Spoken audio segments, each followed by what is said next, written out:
ओम नमो भगवते वासुदेवाय। पुरुषोत्तम मास महात्म्य कथा अध्याय 12 कथारूप सार।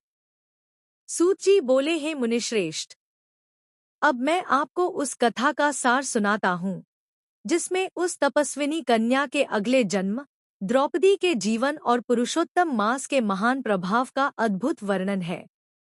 नारद जी ने विनम्र होकर पूछा, हे प्रभो, जब भगवान शंकर अंतर्धान हो गए तब उस बाला ने शोक में क्या किया? तब श्री नारायण बोले, हे नारद, यही प्रश्न एक बार राजा युधिष्ठिर ने भी भगवान श्री कृष्ण से किया था। अब वही कथा मैं तुम्हें सुनाता हूँ।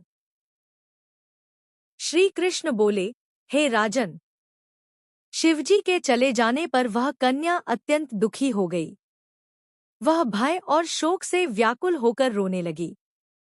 उसका शरीर तपस्या से पहले ही क्षीण था, अब दुख की अग्नि ने उसे और भी जला दिया। वह ऐसे प्रतीत होती थी जैसे वनाग्नि में जली हुई कोई लता। समय बीतता गया और अंतःकाल के प्रभाव से वह अपने आश्रम में ही शरीर त्याग कर बैठी।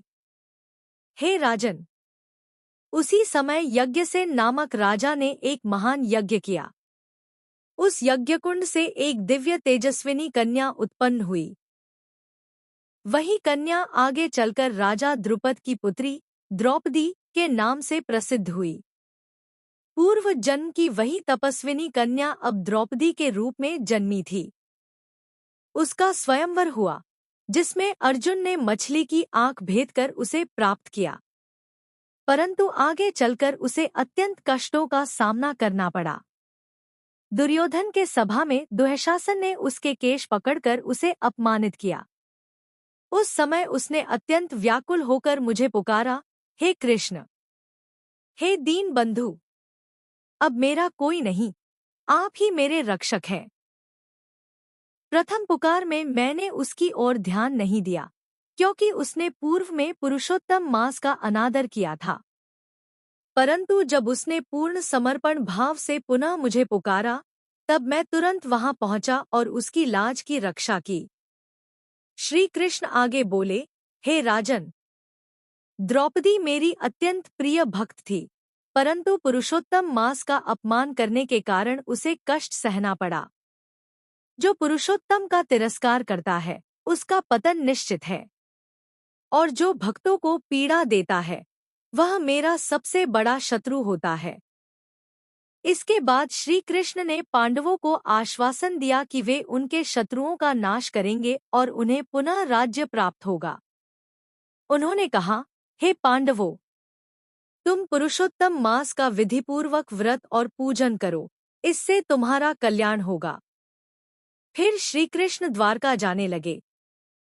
पांडव अत्यंत भावुक होकर बोले, हे प्रभु, आप ही हमारे जीवन हैं, हमें कभी मत भूलिए। श्री कृष्ण प्रेमपूर्वक उन्हें समझाकर द्वारका लौट गए। उनके जाने के बाद पांडवों ने तीर्थों में भ्रमण किया और पुरुषोत्तम मास आने पर विधिपूर्वक व्रत किया। 14 वर्षों के पश्चात श्री कृष्ण की कृपा से उन्होंने अपना राज्य पुनः प्राप्त किया। सूत जी अंत में कहते हैं, हे मुनियों, पुरुषोत्तम मास का महात्म्य इतना महान है कि उसे पूर्ण रूप से कोई नहीं जान सकता। स्वयं भगवान ही इसके संपूर्ण प्रभाव को जानते हैं।